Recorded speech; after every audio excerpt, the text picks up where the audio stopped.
안녕하세요 여러분. 오늘은 인류 역사상 가장 위대한 제국 중 하나인 로마에 대해 이야기해보려 합니다. 모든 길은 로마로 통한다라는 말을 들어보신 적 있으시죠? 이 말이 나올 정도로 한때 세계의 중심이었던 로마 제국은 어떻게 시작되어 어떻게 무너졌을까요? 천년이 넘는 시간 동안 세계를 지배했던 제국의 흥망성쇠 함께 살펴보겠습니다. 이탈리아 반도 한가운데 티베르 강가의 작은 마을에서 시작된 이야기다. 기원전 753년 로물루스와 레무스라는 쌍둥이가 이곳에 로마를 세웠다는 전설이 있습니다. 여러분 혹시 이 쌍둥이 형제의 탄생 이야기를 아시나요? 그들은 버려졌다가 늑대에게 발견되어 젖을 먹고 자랐던 전설이 있습니다. 상상만 해도 극적이죠. 하지만 현대 역사학자들은 로마가 실제로는 라틴족의 작은 마을이 모여 점차 도시국가로 성장했을 것이라고 보고 있습니다. 그렇게 시작된 로마는 처음에는 왕정체제로 운영되었습니다. 타르퀴니우스 페르부스라는 7번째 왕이 권력을 남용하자 시민들이 분노했습니다. 더 이상은 참을 수 없다. 시민들은 봉기로 기원전 509년 로마는 공화정으로 전환됩니다. 자, 그럼 로마 공화정 시대로 들어가 볼까요? 로마 공화정의 핵심은 균형과 견제였습니다. 집정관, 원로원, 평민회라는 세 개의 권력기관이 서로를 견제하며 국가를 운영했죠. 특히 2명의 집정관이 1년씩 통치하는 시스템은 권력 독점을 막기 위한 놀라운 제도였습니다. 여러분도 상상해 보세요. 오늘날로 치면 대통령이 2명이고 임기도 1년뿐이라니. 하지만 이런 체제가 로마의 급격한 팽창과 함께 한계에 부딪히게 됩니다. 로마는 계속해서 주변 지역을 정복했어요. 먼저 이탈리아 반도를 통일하고 이어서 포에니 전쟁을 통해 카르타고를 무찔렀죠. 한니발, 그는 정말 천재적인 전략가였고 코끼리를 데리고 알프스 산맥을 넘어 로마를 위협했던 한니발, 그를 기억하시나요? 하지만 결국 로마는 끈질긴 저항과 우수한 조직력으로 승리했고 지중해의 패권을 장악하게 됩니다. 그리스, 소아시아, 북아프리카까지 로마는 지중해는 우리의 호수라고 부를 만큼 거대해졌습니다. 그런데 이 과정에서 엄청난 소수 귀족층에게 집중되어 대다수 농민들은 땅을 잃고 도시로 몰려들었습니다. 빈부격차는 현대 사회에서도 심각한 문제죠. 이런 상황을 개혁하려 했던 그라쿠스 형제의 시도는 귀족들의 격렬한 저항에 부딪혀 실패하고 맙니다. 두 형제 모두 비참한 최후를 맞았죠. 로마 사회는 점점 더 분열되고 내전의 그림자가 드리우기 시작했습니다. 그리고 등장한 인물이 바로 율리우스 카이사르입니다. 카이사르, 그의 이름은 지금도 황제를 의미하는 단어가 되었죠. 뛰어난 군사 지도자이자 정치가였던 카이사르는 지금의 프랑스인 갈리아 원정에서 큰 성공을 거둡니다. 하지만 그의 인기와 권력이 커지자 원로원은 위협을 느꼈고 카이사르가 로마로 귀환하는 것을 금지했습니다. 결정적인 순간 카이사르는 루비콘 강을 건너며 주사위는 던져졌다라고 말했다고 합니다. 내전이 시작된 것이 폼페이우스 장군을 물리치고 로마로 돌아온 카이사르는 독재관으로 취임하여 공화정의 전통을 무너뜨립니다. 그러나 기원전 44년 브루투스 너마저 라고 말하며 자신의 친구였던 브루투스를 포함한 원로원 의원들에게 암살당하고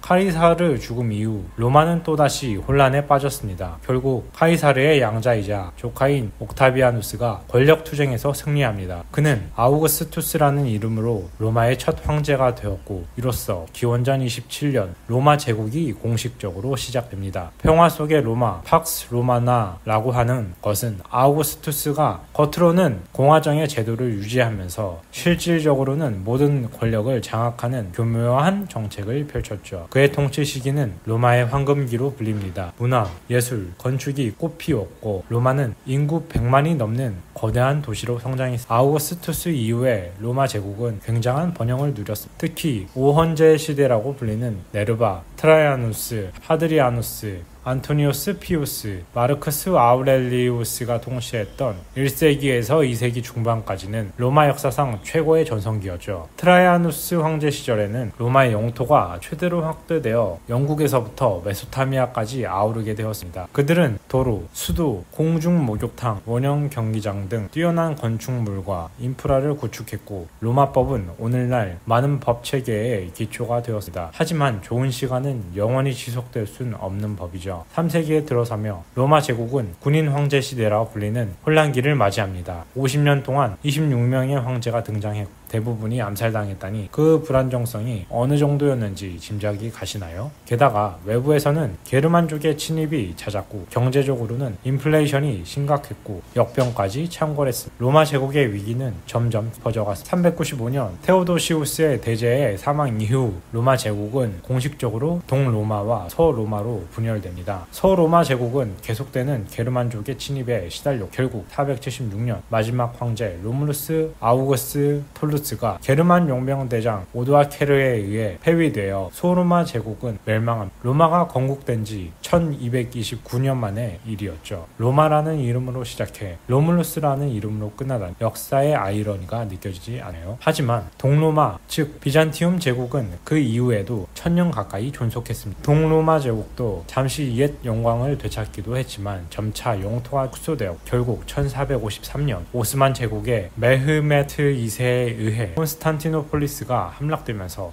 완전히 역사 속 사라졌습니다. 그렇다면 로마 제국이 몰락한 이유는 무엇일까요? 많은 역사학자들이 다양한 요인을 제시합니다. 정치적 부패와 불안정, 경제적 위기, 지나친 영토 확장으로 인한 방어선의 약화, 게르만족의 침입, 역병의 창궐, 노예 경제의 한계, 군사력의 약화, 도덕적 해이 등이 복합적으로 작용했다고 볼 수 있죠. 하지만 로마의 유산은 멸망 이후에도 계속되었습니다. 로마법, 로마 문화, 라틴어의 영향력은 유럽 전역에 남고 로마 카톨릭 교회는 로마 행정 체계를 이어받았습니다. 신성 로마 제국, 러시아 제국, 오스만 제국 모두 자신들이 로마의 후계자라고 주장했죠. 그리고 현대 서구 사회의 정치 제도, 법 체계, 언어, 건축, 예술 등 많은 부분이 로마의 유산에 기반하고 있습니다. 여러분, 로마 제국의 흥망성쇠를 통해 우리는 어떤 교훈을 얻었을까요? 아무리 강한 제국이라도 내부의 분열과 부패, 외부의 위협에 제대로 대응하지 못하면 결국 무너진다는 것. 그리고 한 문명의 유산은 그 문명이 사라진 후에도 오랫동안 인류 역사에 영향을 미쳤다는 것이 아닐까 싶습니다. 1000년이 넘는 시간 동안 세계 중심으로 군림했던 로마, 그들이 남긴 유산은 오늘날에도 우리 주변 곳에 살아있습니다. 로마는 물리적으로는 멸망했지만 그 정신과 문화는 여전히 서구 문명의 근간을 이루고 있죠. 모든 길은 로마로 통한다라는 말처럼 우리의 많은 문명적 요소들이 로마에 뿌리를 두고 있는지도 모릅니다. 오늘은 영혼의 도시 로마의 이야기를 함께 살펴봤습니다. 여러분, 혹시 로마 제국의 화려했던 시절과 쇠퇴의 과정을 보면서 어떤 생각이 드셨나요? 역사는 끊임없이 반복된다고 하죠. 로마가 겪었던 내부의 부패, 외부의 위협, 그리고 점진적인 쇠퇴의 과정은 오늘날 우리 사회에도 시사하는 바가 크지 않을까요? 그렇다면 로마 제국의 유산 중 가장 중요한 것은 무엇일까요? 아마도 그것은 다양한 민족과 문화를 하나의 체제 안에 통합시킬 수 있다는 가능성을 보여준 점이 아닐까 싶습니다. 로마는 정복지의 주민들에게 시민권을 부여하고 지역 엘리트들을 제국의 통치 체제에 편입시키는 방식으로 광대한 제국을 효율적으로 관리했습니다. 카라칼라 황제 시대에는 제국 내 모든 자유민에게 시민권을 부여하기도 했죠. 물론 완벽한 평등은 아니었지만 당시 기준으로는